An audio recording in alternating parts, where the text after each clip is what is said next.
Oh my God, you guys. Hold up. Did Claressa Shields really fly out to a reggae concert in New York, post up next to Remy Ma's husband, and skip her own fighter's biggest night in Atlanta? Baby, I rolled my eyes so hard I saw the back of my own skull. The greatest woman boxer alive. The GWOAT. The loudest mouth in the sport. The one who tells y'all every single day to support women's boxing, was nowhere near the ring while her fighter Jaquan McElroy was bleeding for a brand in Atlanta. Nowhere. Not ringside. Not in the locker room. Not even in the building. And the streets are saying it was an accident. The streets are saying she chose Papoose over her promotion. The streets are saying she chose internet drama over business. And the streets, baby, the streets are usually right. Now, before y'all jump in the comments swinging like, why you come for Claressa? Let me tell you exactly why this story is bigger than a missed flight, bigger than a missed event, bigger than a missed photo op. Because what I'm about to lay out, the timeline, the receipts, the text, the live streams, the Atlanta connection nobody is talking about, the Remy Ma angle that's making this combustible, and the one forgotten detail nobody on this app has connected yet. It points to something no other commentary channel caught.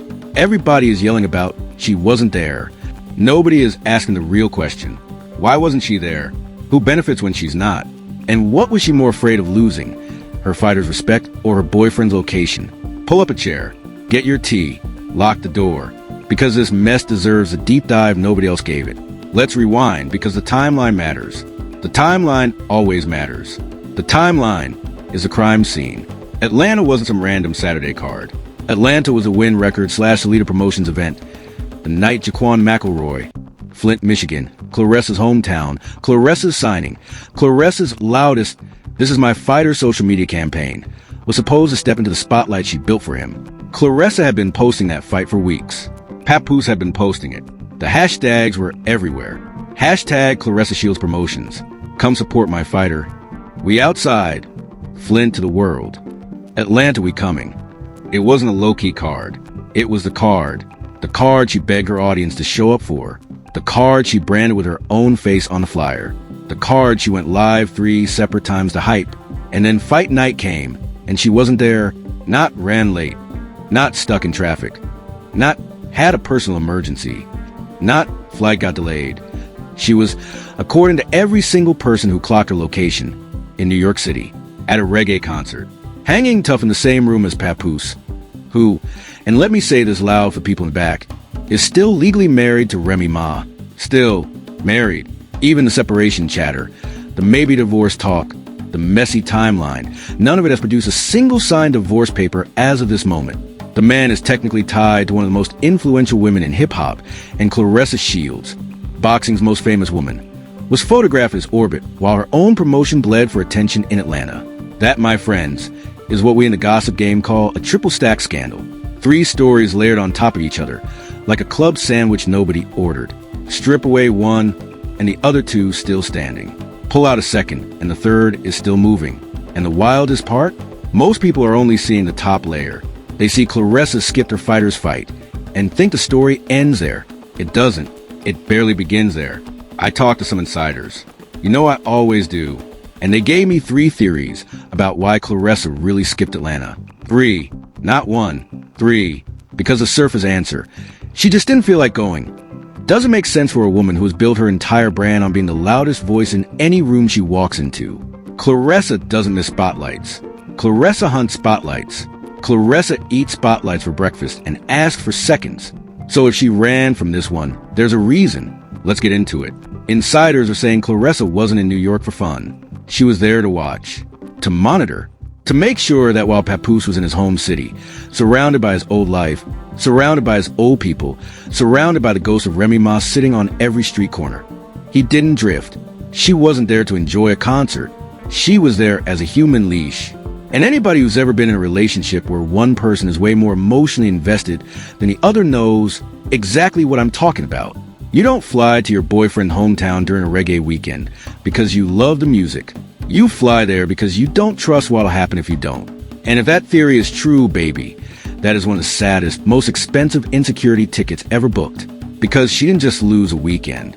She lost a brand moment. She lost her fighter's biggest night. She lost goodwill from every single boxing fan watching the prelims wondering, where's she at? Insecurity has a price tag, and Claressa might have just paid it in 7 figures of damaged credibility. Now, this one is darker.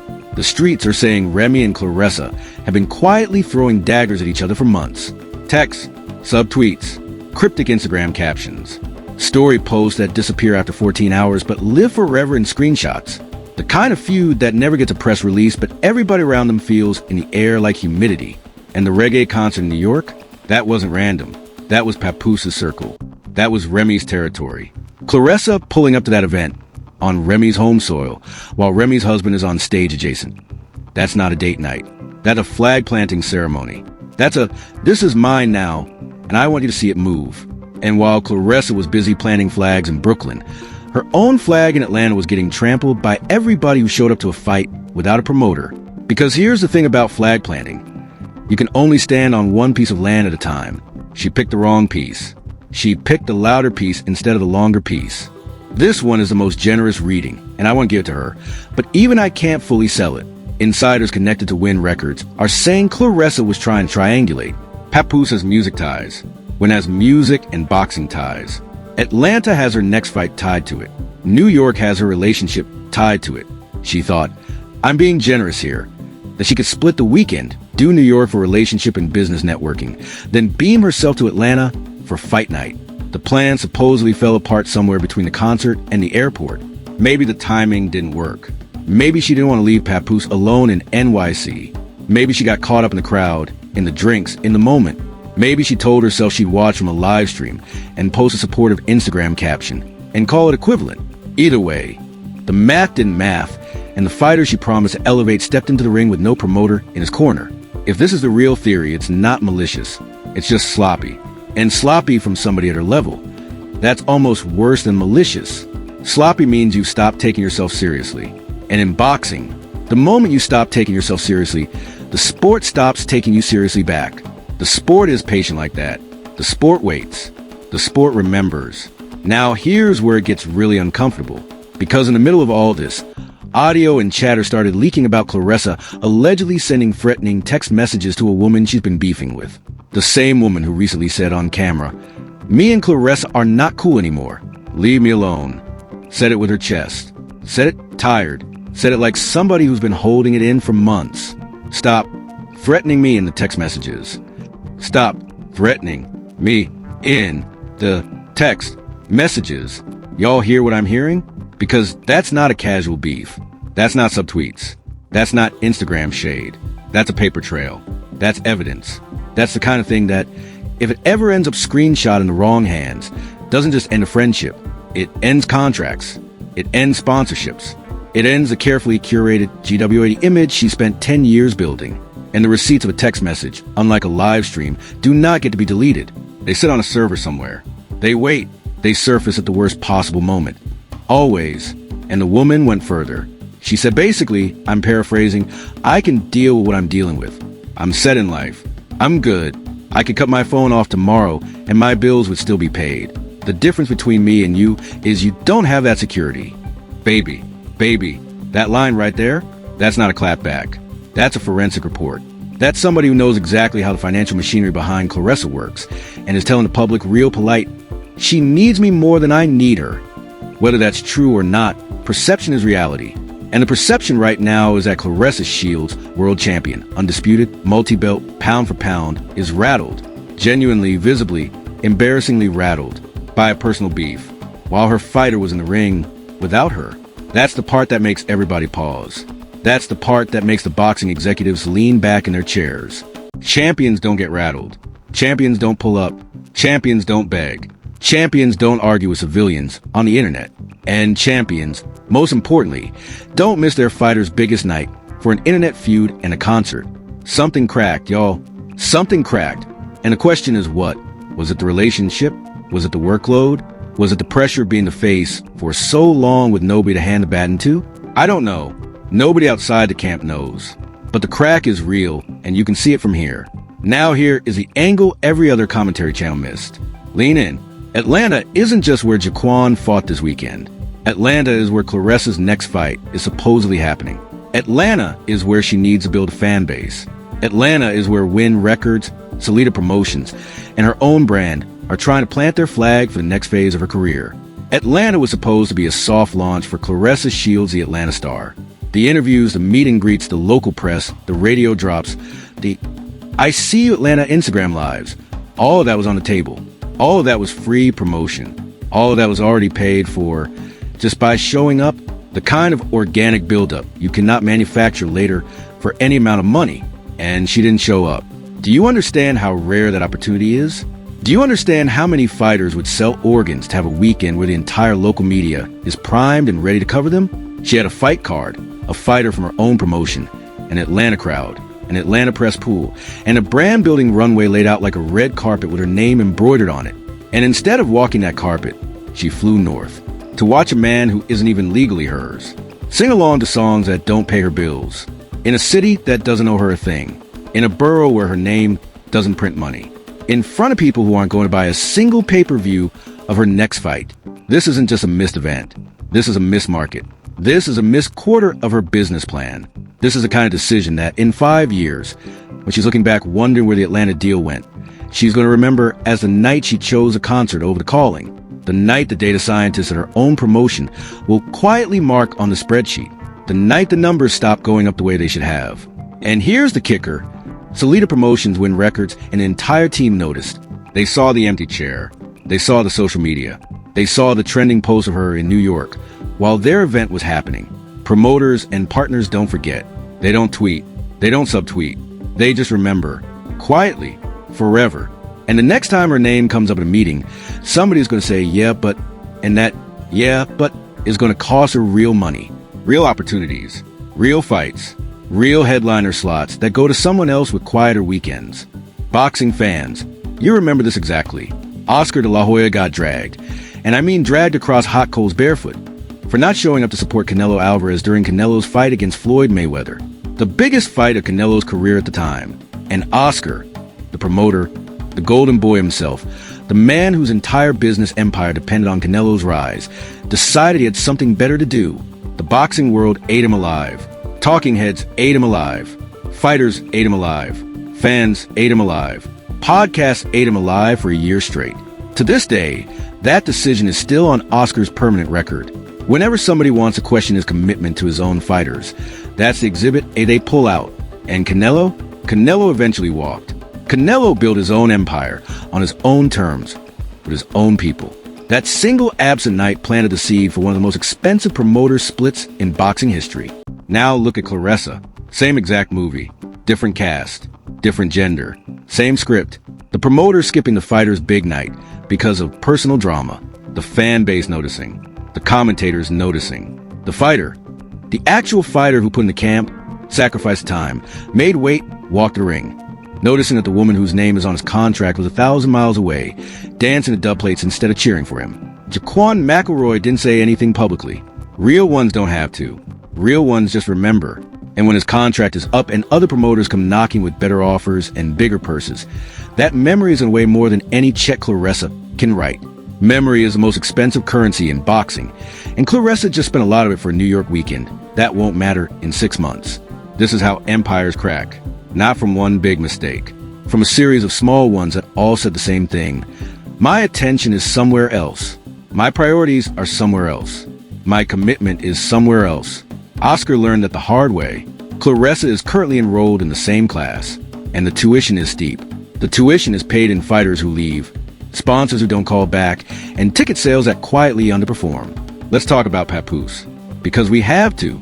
Papoose is a respected lyricist, long career, respected reputation, the kind of guy who used to be everybody's underrated favorite, a man who built his name on craft, not on chaos, a man whose mixtapes were studied, a man whose Wikipedia page used to be about bars and not about bullet-pointed controversies. And in the last 12 months, his entire public narrative has shifted from respected MC to the guy in the middle of the Claressa/Remy/boxing/drama vortex. That is not a glow-up. That is not a brand pivot.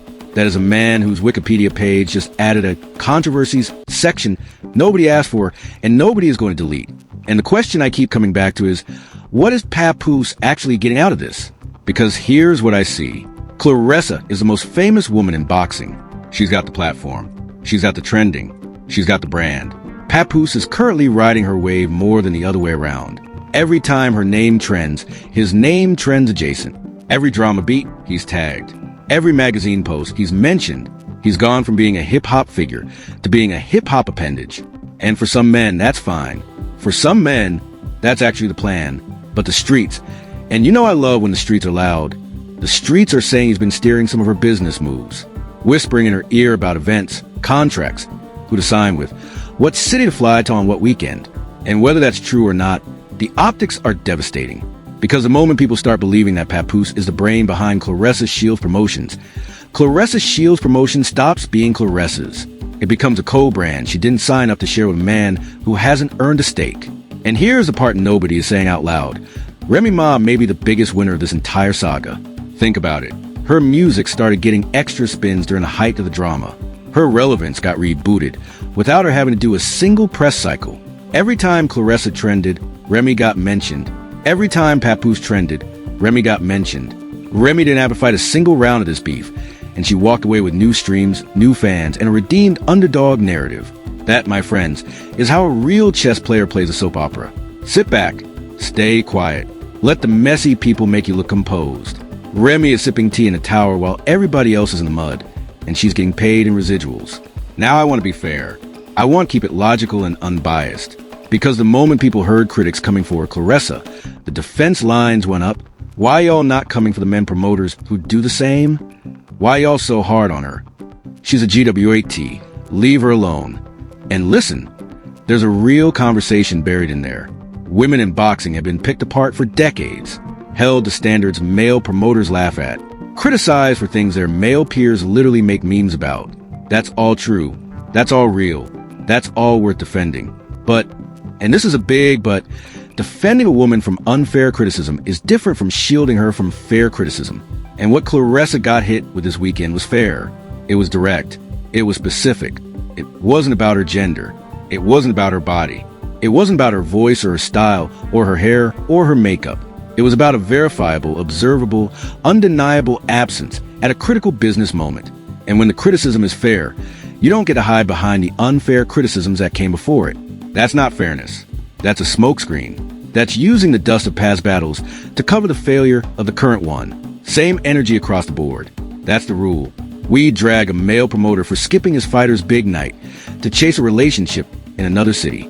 We did drag Oscar. We have to be willing to drag a woman promoter for the same. Otherwise, we're not asking for equality. We're asking for armor.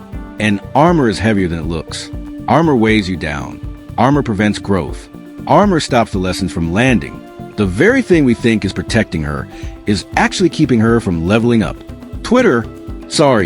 X, whatever it's called this week, had a field day. The memes were merciless. People photoshopping Claressa onto missing persons posters with last seen at a reggae concert captions. People making fake Amber alert graphics. People comparing her to every famous absentee figure in pop culture. The hashtag Claressa where you at trended for hours.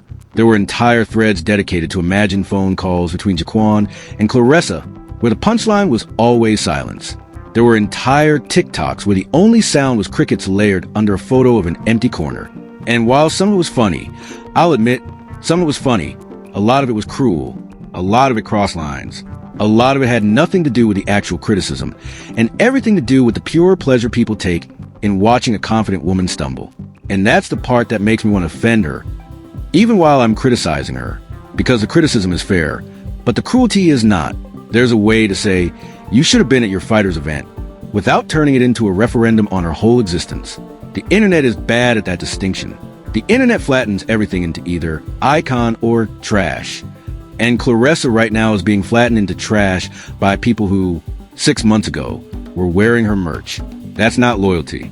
That's blood sport. And it tells you everything about how fragile public love really is. One missed event, one bad weekend, one photo op gone wrong. And suddenly the people you elevated are the same people writing your eulogy in real time. The same people who couldn't spell her name 2 years ago now have entire opinion threads about her business decisions. That is the cost of being famous in 2026. You are everybody's free hobby. Here's the part where I have to zoom out, because if we don't talk about this, we're missing the whole point. Women's boxing is in a critical moment right now. Critical. Caroline Dubois is rising.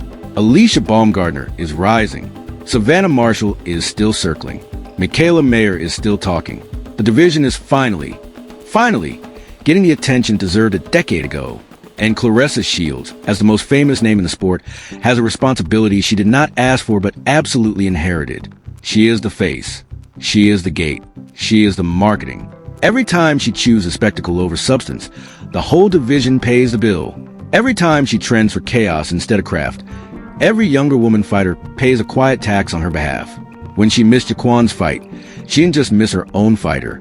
She missed a chance to model what a serious woman promoter looks like. She missed a chance to show the next generation of women in boxing that this can be a real business, not a content farm. She missed a chance to make the case that women's boxing deserves serious money, serious sponsors, serious coverage.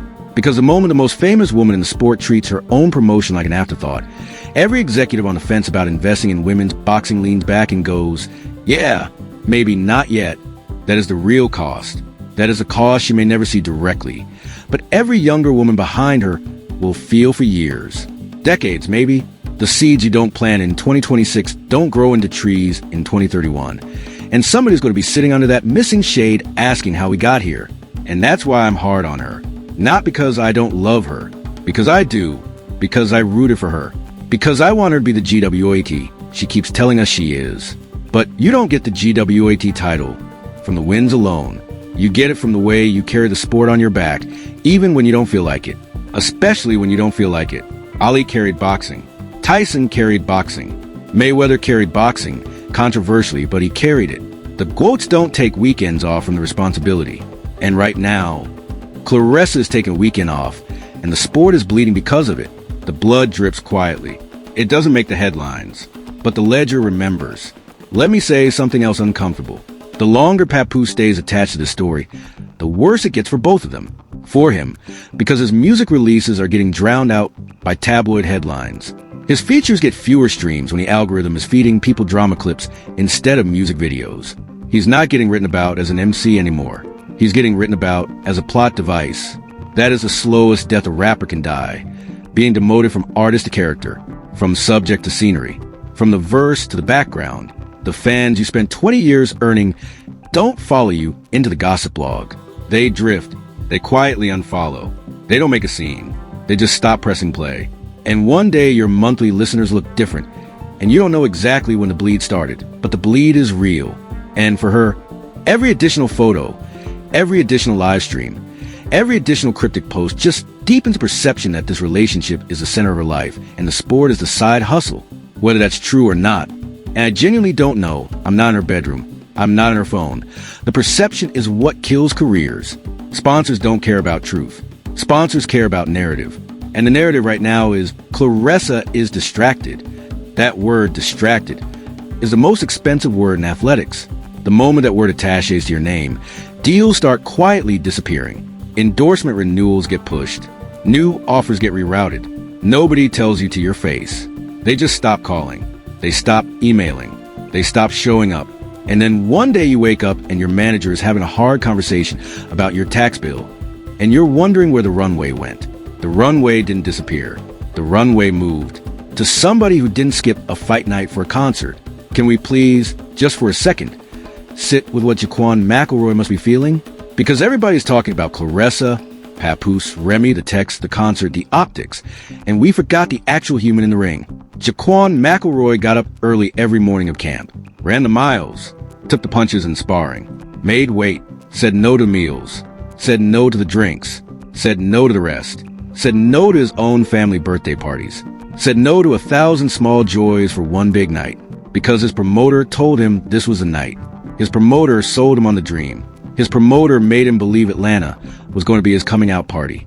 And when he climbed those ring steps, looked across, and didn't see her, what do you think went through his head? Real fighters don't say anything. Real fighters internalize it. Real fighters take that disappointment and turn it into ammunition for whichever conversation comes next.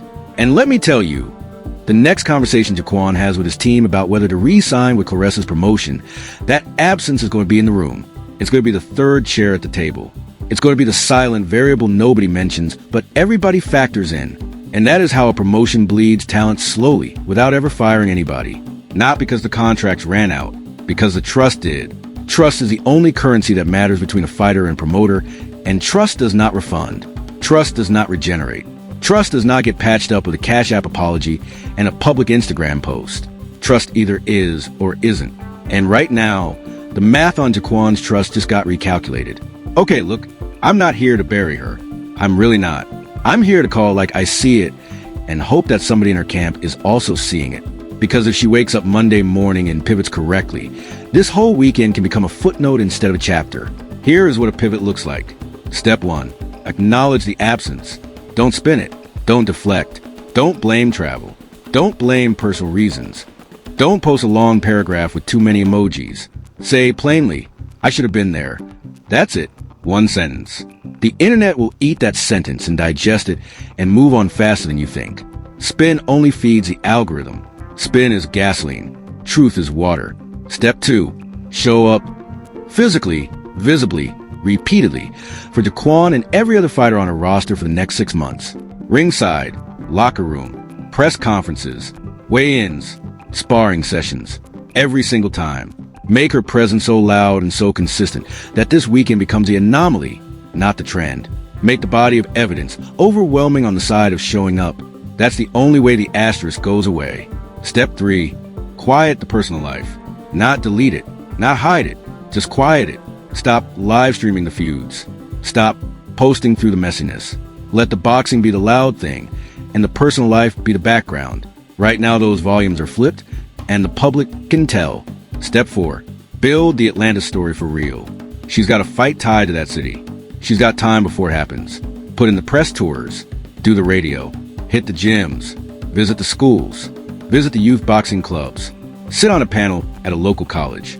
Make it feel like she belongs to Atlanta, not like she's just visiting. The story can still be rescued, but the rescue has to start immediately.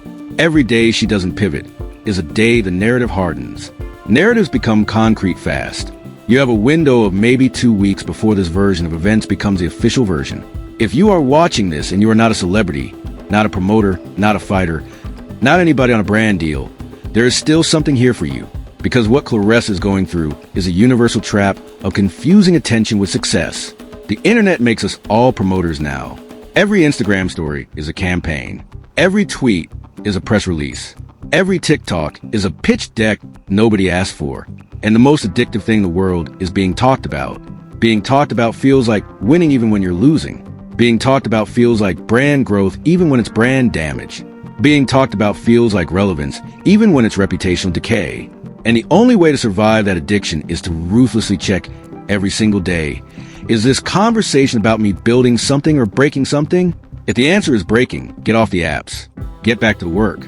The work is always quieter than the chaos, but the work is always what pays the bills. The chaos will give you a busy week. The work will give you a busy decade. Pick the decade. Always pick the decade. And here, finally, is a question nobody else asked. Lean in. Why was Papoose okay with this? Why did the man in this story, the supposed adult, the supposed business partner, the supposed steady one, not say to her, "Babe, go to Atlanta. I'll see you Sunday. Take care of your business"? Why didn't he protect her brand the way real partners protect each other's brands? Because real partners do. Real partners say, "No, you go handle that. I'll be here when you get back." Real partners don't let you skip your own fighter's biggest night to come watch a concert you could have streamed from anywhere on earth. Real partners would have booked the flight to Atlanta themselves and wave her off at the airport. So either he didn't think to say it, which makes him bad at this, or he said it and she didn't listen, which makes him irrelevant in her decision-making, or he wanted her there for reasons of his own, which makes him the most interesting variable in this whole soap opera. Whichever option is true, none of them flatter him, and none of them flatter the relationship. Because the strongest predictor of whether a woman keeps winning at work is whether the man in her life knows when to step back and let her work. And from everything we can see from the outside, Papoose either doesn't know or doesn't want to know. And that, my friends, is a quiet emergency at the center of all this noise. That is the wiring under the wallpaper. Everybody is looking at the stain on the ceiling, and nobody is climbing into the attic to find where the water is actually coming from. And here is another receipt I want to drop, because the pattern is the story. Remember when Claressa flew to the UK to support Caroline Du Bois? Remember that trip? Because critics online very quickly noticed that the trip stopped being about Caroline pretty fast. The trip somehow morphed into another round of public shots at Alicia Baumgartner. The lives went up. The captions got spicy. The original purpose, uplift a fellow woman fighter, got lost in the dust of a personal feud that had nothing to do with the country she was in. That pattern matters, because what we're watching with the Atlanta skip is the exact same pattern, just in a different city with a different cast. The pattern is, there's an opportunity to support somebody else, and somehow the opportunity becomes about her own personal storyline instead. The UK trip was supposed to be about Caroline. It became about Alicia. The Atlanta weekend was supposed to be about Jaquan. It became about Papoose and Remy. When the same pattern hits twice, you don't get to call it an accident. You have to call it a habit. And habits don't fix themselves on Instagram. Habits get fixed in quiet rooms with hard mirrors. Let me give you a frame for thinking about all this. Every public figure has 3 mirrors they have to check every morning. Mirror 1 is a personal mirror. Who am I? Mirror 2 is a professional mirror. What am I building? Mirror 3 is a cultural mirror. Who looks up to me and what message am I sending them? When you wake up and you only check mirror 1, you become self-absorbed. When you only check mirror 2, you become a workaholic with no soul. When you only check mirror 3, you become a performer with no center. The healthiest public figures check all 3 every day and balance them. Right now, Claressa is over-rotated on mirror 1. Her personal life is taking up too much real estate. Mirror 2, the promotion, the fights, the business, is starving for attention. Mirror 3, the message she's sending to younger women in boxing, to younger black women in business, to younger women in general about how to handle a public relationship while running a public business, is suffering quietly in the corner. And Mirror 3 is the one history writes about. Mirror 3 is the one that decides whether you get a documentary in 20 years or a footnote. There's a category of costs in this story that nobody is calculating, and I want to put on the table: the invisible costs. There's a cost to every undercard fighter on that Atlanta event who quietly noticed the empty seat where the headlining promoter should have been. Those fighters talk. Boxing is a small world. The opinions of those undercard fighters travel through gyms, through camps, through DMs, through every locker room in the country. By Wednesday morning, every fighter looking at signing options will have heard about that empty seat. There's a cost to every up-and-coming woman who was watching this weekend, hoping for a model, hoping to see a woman run a promotion well, run a brand well, run a relationship well, all at once. Watching is how the next generation learns. And what they learned this weekend was, even at the top, the personal life eats the professional one. That is a quiet little poison. A whole generation of young women just got a free lesson in how it's almost impossible. There's a cost to win records, and Salita, as a brand, they built an event. They marketed it. They booked the venue. They paid the staff. And the headliner or their headliner promoter chose another city. That cost is in the books. It will be discussed in next month's meetings. None of that will be tweeted about. All of it will be felt. Let me walk you through the worst case scenario. The worst case is not Claressa loses some Instagram followers. The worst case is Jaquan loses his next fight badly. Critics blame the absence. Sponsors quietly pull funding. The next big Atlanta date gets canceled or quietly downgraded when records distances themselves. Salita renegotiates. Papoose's music keeps underperforming. Remy quietly drops a verse that everybody decides is about Claressa. The internet eats it for a week. A documentary gets pitched. The documentary uses this weekend as its turning point. 20 years from now, somebody types Claressa Shields' career arc into a search bar, and the first thing that comes up is Atlanta absence. That is the worst case, and it is not far-fetched. Every step is one decision away from happening right now. The good news? Every step is also one decision away from not happening. The only person who decides which path opens is the woman in the middle of the story. The clock is loud. So here's where I land. Claressa Shields is still the greatest woman boxer alive. That title doesn't get stripped from a missed event. The wins are real. The belts are real. The skill is unimpeachable. Nobody on this earth is taking her in the ring. Nobody. But the GWOAT title outside the ring, that's not protected. That's renewed every single weekend. Every single business decision. Every single time she chooses what to show up for. And this weekend, she didn't renew it. She let it lapse. And lapses compound the same way interest compounds. Quietly, then suddenly, all at once, Atlanta noticed. When records noticed. Salita noticed. Jaquan noticed. The fans noticed. Remy is somewhere noticing with a glass of wine. and a fresh playlist. And the only person who seems to think this was a manageable weekend is the one person who can't afford for it to be unmanageable. That gap between how she's reading the room and how the room is actually reading her is the real story. Everything else is decoration. If she fixes it, this becomes a chapter she barely mentions in the memoir.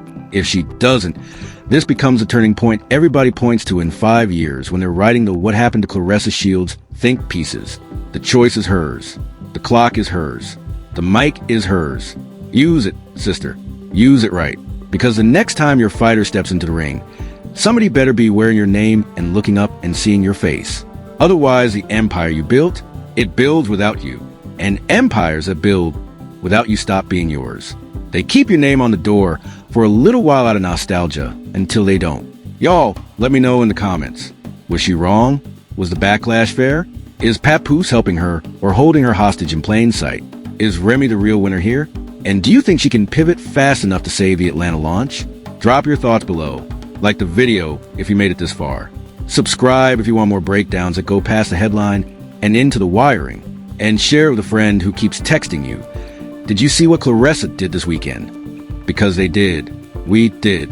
The whole world did. And now we get to talk about what happens next. I'll talk to y'all later. Bye.